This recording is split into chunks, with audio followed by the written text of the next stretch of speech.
Hi everyone and welcome back to the George Collection. My name is Rachel with Right Side Blonde. I'm very excited today to share with you the JFK cover from August 2000. There's a lot going on this cover. Everything is black and white except for the red George. Had to wear my red today. Red comes to 27, which also comes to code, and it comes to JFK, so why wouldn't they use red for the George on this cover? Also, you'll notice that JFK is pointing. Who else have we seen pointing?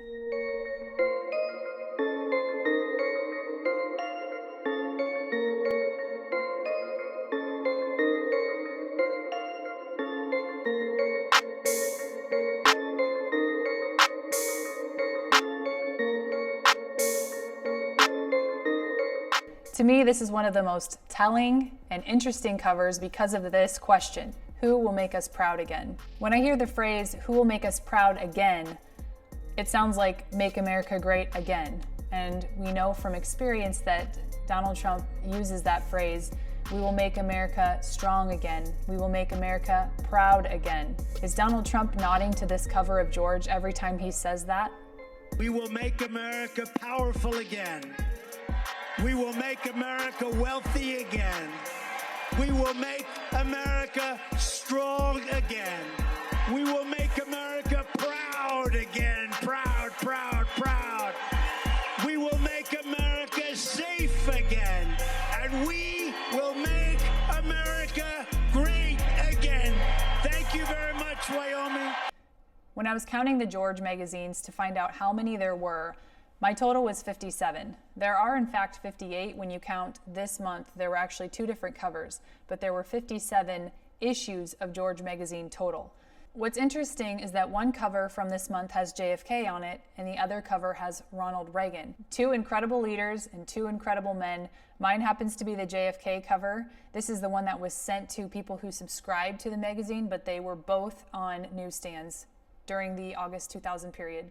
We'll start with the editor's letter, and since this was after July of 1999, this was written by the new editor, which is Frank Lally. Here we go. America was yearning for new leadership when John F. Kennedy, then a largely untested 43-year-old senator from Massachusetts, won the Democratic Party's nomination for president in Los Angeles 40 years ago, nearly to this day. We didn't have peace, prosperity, or justice in 1960. The Russians had just shot down one of our U-2 spy planes and captured the pilot.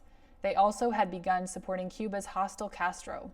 Economically, the nation had stumbled into 6 recessions in 10 years, and socially, the separate and unequal treatment of blacks was nothing less than shameful, legalized racism. Yet despite these threats to our well-being, if not our survival, Kennedy restored our pride by imploring us to sacrifice for our common goals. In his remarkable acceptance speech in the Los Angeles Coliseum, Kennedy began by calling us to reject the safe mediocrity of the past and instead become pioneers of the new frontier of unknown opportunities and unfulfilled hopes. 20 years ago this summer, Ronald Reagan accomplished a similar feat. We had lost our confidence by 1980, as peace and prosperity again eluded us. Iranian fundamentalists had taken 52 Americans hostage, and President Jimmy Carter's rescue attempt literally crashed and burned in the desert, leaving 8 soldiers dead and the nation feeling humiliated. And domestically, the economy was out of control as inflation-fighting interest rate spikes created the 18% mortgage and the 15% auto loan. In his acceptance speech in Detroit, Reagan rejected the prevailing negativism and reignited our sense of self-reliance by pledging to restore a federal government that did the people's work. Today, no nation threatens us militarily. Not a third world Russia, not China on the other side of the globe, not the rogue nations, nor their ragtag terrorists, and no foreign entity rivals us economically. Not shattered Japan, nor united Europe with its shrinking euro. Yet our pride in our government and belief in each other seems diminished.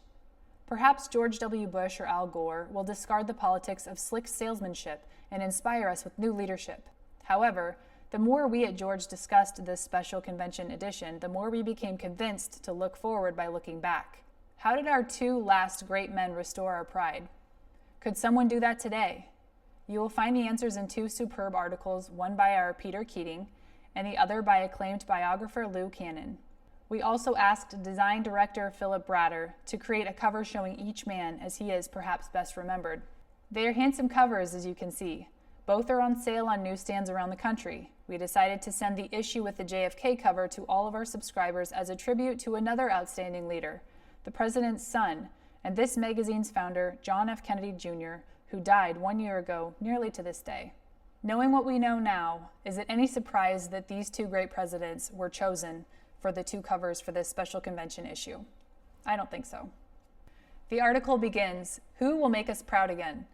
No matter our politics, we knew they were great leaders, forceful, uplifting, solid symbols of our nation's power. And their confidence was contagious. Young and vibrant, his voice urgent, John F. Kennedy inspired. We must do better. We can do better. We will do better. Leathery and relaxed, his delivery resonant, Ronald Reagan reassured, we're a great country. We can have it all. It's morning in America. Exactly 40 years ago this summer, at the Democratic Convention in Los Angeles, JFK pushed us toward a new frontier. 20 years ago, at the GOP convention in Detroit, Ronnie prodded us to recapture our destiny. They raised our spirits with their promises to bring out the best in us. They spoke words to our hearts that we hungered to hear. To this day, no one else has come close. The Kennedy portion begins with Kennedy led us to the new frontier. A rocky economy, legal segregation, and the threat of nuclear war loomed over America in 1960, but a charismatic young candidate brought alive great optimism and pride. His leadership style and the nation's sense of purpose are important to recall in a country lacking both today. Both of these articles are a little bit long, so I'm going to go through and just pick some highlights to share with you. Reporters, cameramen, delegates, fans, curiosity seekers, they all thronged to Jack Kennedy from the moment the 43-year-old Massachusetts senator landed in Los Angeles to attend the 1960 Democratic Convention. At the start of the 1960 campaign, John F. Kennedy was a political outsider. No major Democratic constituency or interest group supported him. It was easy for insiders to see Kennedy as nothing more than a ridiculously young millionaire playboy junior senator who was a Roman Catholic to boot. But in addition to his family's money, Kennedy had one great asset, himself. People loved his good looks, his elegant speech, his wit. Jack Kennedy grasped the massive demographic changes that were underway in America. Early in his presidential campaign, Kennedy got data from pollster Lou Harris showing that while fewer than 30% of Americans were currently sending their children to college, fully 80% hoped to do so in the future. It is time, Kennedy told the 1960 convention, for a new generation of leadership, new men to cope with new problems and new opportunities. Kennedy used the word new 27 times. 27, interesting. In his Los Angeles acceptance speech, went on, young men are coming to power, men who are not bound by the traditions of the past, men who are not blinded by the old fears and hates and rivalries, young men who can cast off the old slogans and delusions and suspicions. Kennedy went on to be nominated and obviously became president, and the article finishes with, Kennedy paid the political price he had always hoped to avoid for his stance. By the summer of '63, his approval rating was 71% outside the South, but just 33% in southern states. But he had appealed to the best in Americans, and civil rights legislation followed, ultimately ushered into law and signed by his running mate and successor as president, Lyndon Johnson. Under the Ronald Reagan section, it says Reagan radiated happiness and hope. He was a fierce anti-communist who got us out of the Cold War, a tough talker who acted compassionately, a popular leader underestimated by his critics. The reporter who knew Ronald Reagan best reflects on the man behind the actor who capitalized on the role of his lifetime. No American politician was ever as underestimated as Ronald Wilson Reagan. He came along in the 1960s to rally conservatives and rescue the Republican Party after a shattering defeat. He served 2 terms as governor in California and 2 as president of the United States. He survived a bullet wound that nearly killed him, 2 cancer operations, the worst recession since the Great Depression, the second biggest stock market plunge in history, and the Iran-Contra scandal. He engineered an arms buildup, then forged a symbiotic relationship with Mikhail Gorbachev that brought a peaceful end to the Cold War. Nothing fazed him. Once he left office, Reagan's 63% approval rating was the highest of any departing president since FDR died in office in 1945. Another section of the article says, Reagan spoke out eloquently on behalf of freedom and bluntly called the Soviet Union an evil empire. But he also kept U.S.-Soviet lines of communication open and recognized from the beginning Gorbachev's moral dimension, as Nancy Reagan put it. Reagan's idealism and willingness to defy expert opinion were the keys to his leadership. His recognition that he and Gorbachev shared a dedication to reduce nuclear arsenals confirmed his belief, as he told me in the interview just before his 80th birthday, that the Cold War and the Soviet system would end someday. I'm glad that day arrived before Reagan was overcome by the mind-destroying Alzheimer's. He deserved to know that the evil empire had passed into history. I found both articles extremely interesting and great reminders of the leaders that we could and should have in the future. I hope you enjoyed this episode of the George Collection. Have a great week, and I'll see you next time.